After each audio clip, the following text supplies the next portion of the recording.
오늘은 영적인 관심을 높이라 라는 제목으로 하나님의 말씀 전파하도록 하겠습니다. 오늘 본문에서 주님께서는 제자들에게 염려에 관해서 교훈하고 계십니다. 이는 염려가 신앙생활에 있어서 실제적인 걸림돌들이 되기 때문에 그렇게 하신 것이죠.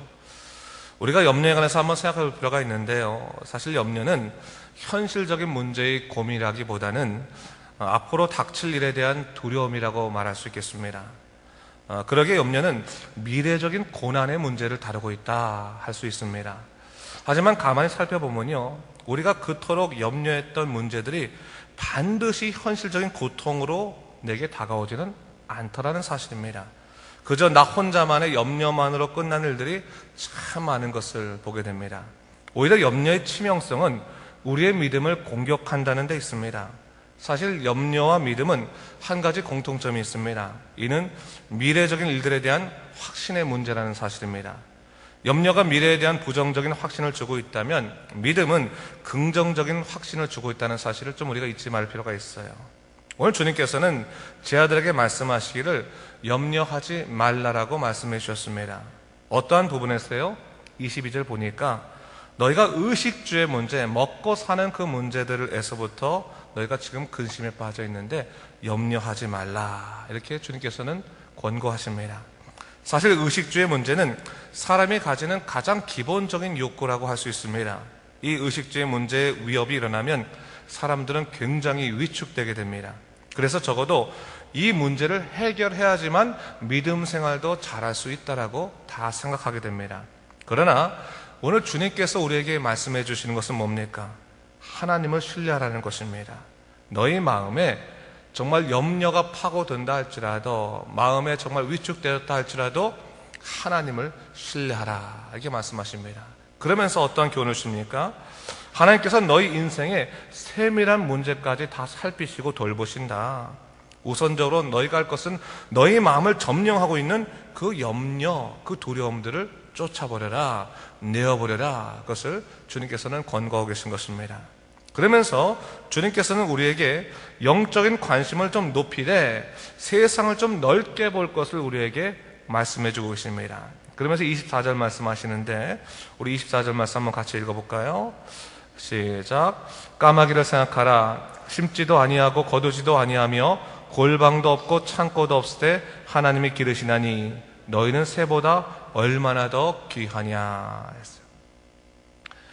여기서 생각하라고 하는 것은 좀 묵상하라는 거죠. 너희가 까마귀, 밖에 있는 날아다니는 그 새들의 그 모습을 잘 관찰하고 한번 묵상해봐라, 좀 생각해봐라, 얘기하는 거예요. 너희가 좀 세상에 대해, 세상에 돌아가는 어떤 이 환경이나 그런 것들 좀 가만히 좀 관찰해보고 좀 눈을 뜰 필요가 있다. 네가 지금 먹고 사는 문제 때문에 마음이 위축되었을지 모르지만 한번 눈을 크게 뜨고 봐라. 저기 까마귀를 바라보고 그 밖에 새들을 좀 바라봐라. 누가 돌보시도 않는 것 같은데 다 살아있지 않느냐? 하나님이 기르시고 돌보시는 것이다. 너희는 그 새보다 귀하고 귀하다고 말씀하셨는데 하물며 너희가 그 염려로 인해서 너희가 지금 자꾸 자기의 부족한 현실과 고통에 집착하게 되면 이 고통은 결국 너희의 모든 것을 사로잡게 될 것이다. 그것을 얘기하고 계시는 거예요. 여러분, 생각의 습관이라는 게 참 무섭습니다. 사람이라고 하는 존재가요, 한번 부정적인 생각을 하거나 염려에 빠지기 시작하면 계속 끊임없이 그것을 묵상하게 되는 거예요. 그럼 다른 것을 생각해 볼 여지가 없어집니다. 자기의 고통만 계속 묵상하게 되는 것이고, 자기가 불쌍하고 자기가 피해를 얻었고 자기가 버려졌고 그런 것만 계속 묵상하다 보면 하나님이 우리에게 주신 수많은 가능성들에 대해서 우리가 하나도 찾지 못할 때가 많은 거예요. 염려가 파고들 때 여러분, 우리가 분명히 해야 될 것 중에 하나는 염려를 딱 중지시키고 하나님께서 이 세상을 어떻게 이루어 가시는지 그 섭리를 좀 바라볼 필요가 있는 겁니다. 당장이라도 밖에 나가서 한번 새를 관찰해 보자는 거예요. 새를 관찰해 봐라. 저 새가 정말로 누가 기르는 것 같지도 않지만 가만히 보게 되면 하나님이 다 그 생명 허락하셨기 때문에 살아가는 것 아니겠느냐. 근데 너희는 하나님의 형상을 가지고 지음받은 그 인간인데 어찌 그렇게 두려워하느냐. 두려워하지 말라, 그 얘기하는 거예요. 여러분, 사람이요, 어려워지면 자존감에 큰 상처를 입을 뿐만 아니라 나를 향하신 하나님의 계획하심까지도 의심하는 불신앙의 모습들이 자꾸 우리 삶 속에 일어나게 됩니다. 근데 여러분, 중요한 것은 인생이 내 뜻대로 펼쳐지지 않을 때 우리의 영적인 시각을 자꾸 높이자는 생각을 좀 해야 됩니다. 하나님께서 이 세상을 어떻게 이끄시는지, 내가 아닌 다른 여러 가지 상황 속에서도 하나님의 손길이 있음을 다시 한번 찾을 필요가 있다는 거예요. 여러분 아시잖아요. 사람들이 왜 인생을 자꾸 자기 인생을 저주하게 되냐면 자기 인생과 모든 세상을 동일시하는 경향이 있습니다. 그러니까 내가 괴로우면 세상도 끝났다고 생각하는 거예요. 그런데 여러분, 우리가 괴롭다고 해서 세상 끝나는 건 아닙니다. 괴로운 인생이지만 다시금 괴로운 인생 속에서 하나님의 선하신 뜻을 묵상하고 생각하기 시작하면 하나님이 다른 쪽에서 역사하시는 수많은 일들이 다시금 내 삶 속에 들어오는 놀라운 역사를 누릴 수 있게 되는 거예요. 그럴 때마다 우리가 잘 세상을 관찰할 필요가 있는 거예요. 자연을 묵상하고 또 말씀을 우리 보면서 하나님께서 이 세상을 어떻게 이끄시는지를 잘 생각해 볼 필요가 있다는 사실입니다. 그래서 잘못된 생각의 습관을 끊어버릴 수 있는 것이 중요하다라는 것이죠. 그러면서 주님께서는 또 하나의 교훈을 주고 있는 것을 볼 수 있습니다. 우리 25절과 26절의 말씀인데 다 같이 한번 읽어볼까요? 시작. 또 너희 중에 누가 염려함으로 그 키를 한 자라도 더할 수 있느냐? 그런즉 가장 작은 일도 하지 못하면서 어찌 다른 일들을 염려하느냐? 주님께서는 염려의 무익성에 대해서 좀 얘기하고 계시는 거예요. 염려는 별 필요가 없는 것이다. 그러면서 뭘 얘기하고 있습니까?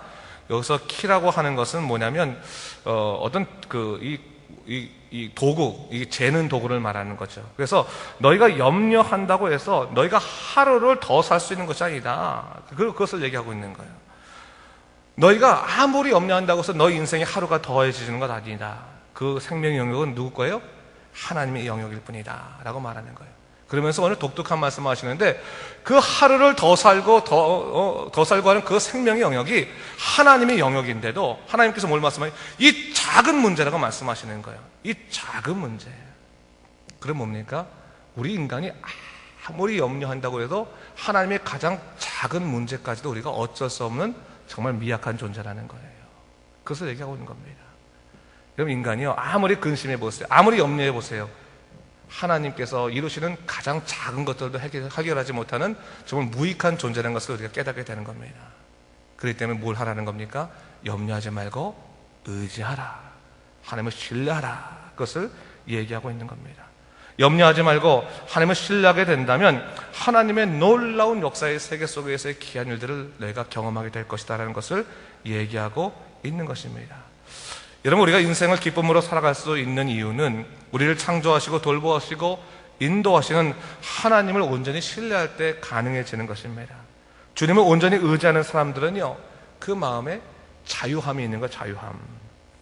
사실 염려라고 하는 것은요, 마음의 자유함을 빼앗는 도적과 같은 것입니다. 여러분 생각해 보세요. 아직 현실적인 일에 아무 일도 일어나지 않았어요. 그런데 어떤 징조가 있어. 징조가 있어서 저 일이 터지면 내가 정말 큰 일이 날 것 같아요. 그럴 때 우리는 염려하게 되죠. 그런데 보세요. 염려하게 되면요, 주위에 아무 일도 일어나지 않았음에도 불구하고 내 마음이 불안해지기 시작하고 마음에 도적이 든 것처럼 나의 마음의 상당 부분을 빼앗기게 되는 것을 볼 수 있습니다. 마음의 자유를 빼앗기면요, 아주 우리 삶 속에 고통이 임하게 되는 거예요. 주님께 그걸 얘기하는 거예요. 염려는 너희 마음의 도적과 같은 것이다 라고 말씀하시면서 아주 굳건한 명령을 하시는 것을 볼 수 있습니다. 이것이 28절과 29절 말씀인데, 우리 28절, 29절 한번 얘기해 볼까요? 우리 함께 읽겠습니다. 시작. 오늘 있다가 내일 아궁이에 던져지는 들불도 하나님께서 이렇게 입히시거든 하물며 너희를 일까보냐. 믿음이 작은 자들아, 너는 무엇을 먹을까 무엇을 마실까 하여 구하지 말며 근심하지도 말라 라고 말했어요. 우리가 염려하지 말아야 될 중요한 이유 뭡니까? 하나님께서 모든 것을 아시고 우리의 필요한 것을 아시고 우리를 입히시고 우리를 살리시기 때문에 염려할 일이 있더라도 믿음으로 염려하지 말라라고 말씀해 주십니다. 근데 오늘 말씀하신 게 뭡니까? 너희가 여러 가지 삶의 어려운 문제들 때문에 하나님도 생각하지 못하고 너희 스스로 함정에 빠져 있는 사람들 향해서 뭐라고 얘기하고 있는 겁니까? 믿음이 작다라고 책명하고 계세요. 믿음이 작다. 너희가 이 작은 문제, 너희가 닥치지도 않은 이 작은 문제 때문에 하나님도 생각하지 못하고 너희 스스로 너희 감정의 무덤에 빠져 있다면 어떻게 하나님을 위해서 큰 일을 할 수 있는 믿음의 사람이 될 수 있겠느냐? 믿음이 작다, 믿음을 크게 해라. 여러분, 믿음이 크게 하는 방법이 내가 뭐 결심한다고 믿음이 크게 되지는 않지 않습니까? 뭡니까? 하나님을 더욱더 의지해야 되는 것이죠. 성령님을 사모하고 하나님을 의지하고 기도할 때 하나님께서 내 마음에 찾아오시사 우리 마음을 담대하게 하시고 우리로 하여금 더 큰 영적인 시각들을 넓히셔서 정말 하나님의 놀라운 세계를 보게 하신다는 것을 믿으시기 바랍니다. 믿음은요, 하나님께서 내 인생을 이끄신다는 그분의 섭리와 인도하심을 믿을 때 온전해지는 것입니다. 그렇기 때문에 여러분, 앞날을 너무 두려워하지 마십시오. 마음의 자유함을 빼앗기면서까지 얻을 수 있는 놀라운 역사는 별로 없습니다. 여러분, 비록 우리가 어렵다 할지라도 마음의 자유함이 있을 때, 그 자유함을 뭐라 그래? 성경에선 샬롬이라. 샬롬의 평화가 있을 때 우리는 현실 속에 아무리 어려운 일이 있더라도 굳건히 걸어갈 수 있는 믿음의 사람이 될 수 있게 될 것입니다.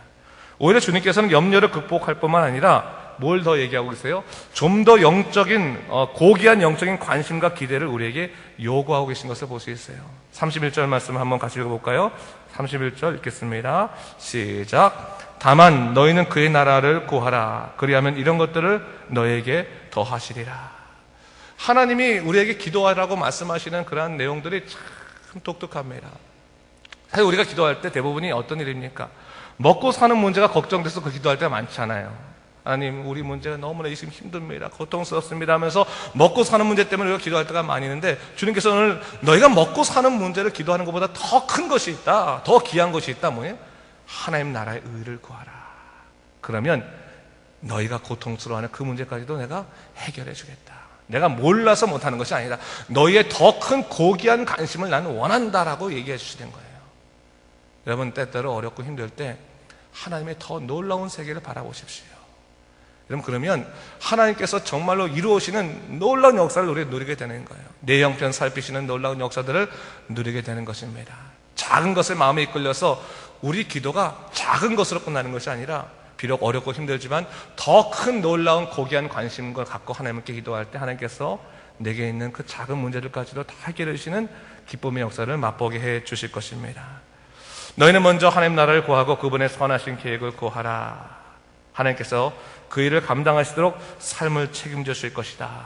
하나님의 놀라우신 진짜 멋진 약속이다라고 볼 수 있습니다. 저는요, 우리가 이제 제가 계속 여러분들과 같이 말씀을 나눌 때 얘기하는 것이지만 축복의 대상보다는 축복의 통로가 되야 된다는 얘기 많이 하지 않습니까?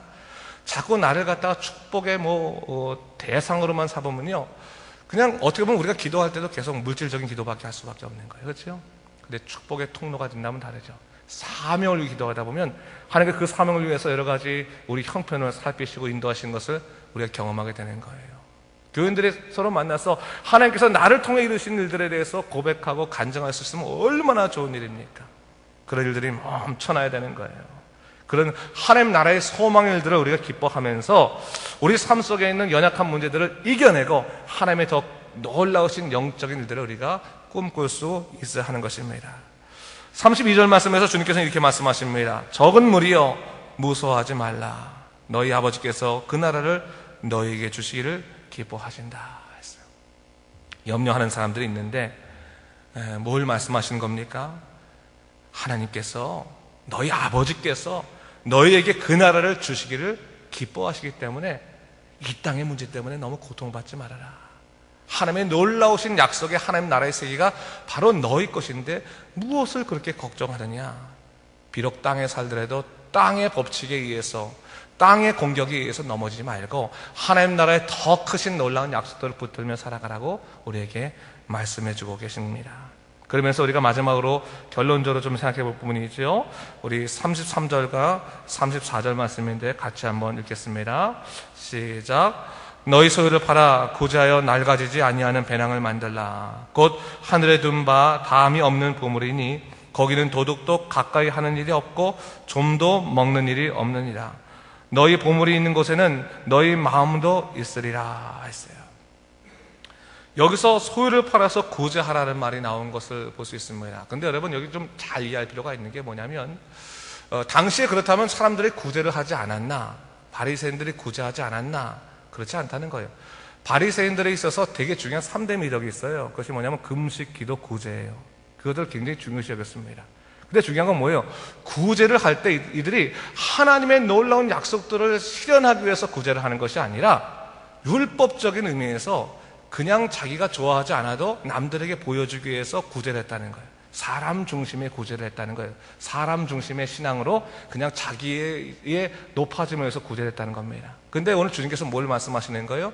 그것이 아니라 너희가 이 땅의 문제 때문에 시달리지 말고 오히려 너희가 하나님을 생각하면서 하나님 나라의 귀한 일들을 위해서 너희가 가난한 사람들과 고통받는 사람과 사랑을 정말로 나눌 수 있게 된다면, 그래서 너희의 관심이 이 땅에 있는 것이 아니라 하나님 나라에 있게 된다면, 너희의 진정한 보물이 하나님 나라에 쌓여두게 된다면 너희 인생은 격이 달라질 것이다. 너희 인생이 이 땅 속에서의 삶은 놀랍도록 약속의 삶을 누리게 될 것이다 라는 것을 얘기하고 있는 것이죠. 보물을 어디에 쌓아놓으라고 말하는 겁니까? 하늘에 쌓아놔라 그랬어요. 여러분, 보물을 하늘에 쌓아놓으라고 할 때 여러분들 그러면 내가 갖고 있는 재산을 어떻게 하늘에 쌓아놓지? 그런 의미가 아니죠. 무슨 의미입니까? 우리의 영적 관심을 어디에 놓으라는 거예요? 하나님 나라에 둬라. 우리의 사명을 갖고 살아가라. 그럼 하나님께서 너희 이 땅 속의 삶을 돌봐 주시리라 생각하는 겁니다. 여러분, 물질의 문제에 있어서 자유할 수 있는 사람들은 하나님의 큰 축복을 얻은 사람들입니다. 여러분, 그걸 아셔야 되는 거예요. 마음 뺏기지 않고 주신 바에 감사하며 살아갈 수 있는 것은 정말 하나님이 주신 큰 놀라운 일입니다. 참 이상한 것이, 여러분, 재물은 많아지면 많아질수록 그 재물이 우리의 인생의 목표가 돼버려요. 그렇죠? 이상해요. 재물이 적을 때는 인생의 목표가 아니에요. 그냥 인생의 목표가 내 가족과 더불어 행복하게 살아가는 것이고 예수님 뜻대로 살아가는 것이었는데, 재물이 많아지면 많아질수록 그 재물이 가족의 행복이나 또한 예수님을 위해 사용하는 것이 아니라 그 물질 자체가 목표가 될 때가 많아요. 마음을 빼앗기는 오히려 부자유한 삶에 들어갑니다. 우리가 추구할 것은 뭡니까? 하나님 나라입니다. 하나님 나라 속에서, 이 삶 속에서 땅의 법칙에 의해 살아가는 것이 아니라 하나님 나라의 귀한 영적인 자유함 속에 살아갈 수 있게 된다면, 여러분, 우리는 하루하루를 기쁨의 삶으로 살아갈 수 있게 될 것입니다. 여러분, 오늘 하나님께서 여러분이 주신 하루가 있습니다. 이 하루, 여러분들은 어떤 것에 가장 여러분의 이 시간을 사용할 수 있겠습니까? 하나님 나라의 거룩한 뜻을 위해서 기쁨으로 사용하는 그 귀한 하루가 되시길 주님의 이름으로 축원합니다. 기도하겠습니다. 주님, 감사합니다. 이 아침에 하나님께서 주시는 염려에 대한 교훈을 받습니다. 염려가 얼마나 우리 마음에 정말 하나님을 향한 그 간절한 마음을 빼앗는지를 한번 살펴봤습니다. 주 하나님 아버지, 좀 더 우리 영적인 관심을 높일 수 있도록 인도하여 주시옵소서. 이 세상의 법칙이 아니라 하나님 나라의 귀한 일들에 우리 인생을 정말 주님께 둘 수 있는 귀한 믿음의 사람이 될 수 있도록 인도하여 주시옵소서. 감사드리며 예수님 이름으로 기도드립니다. 아멘.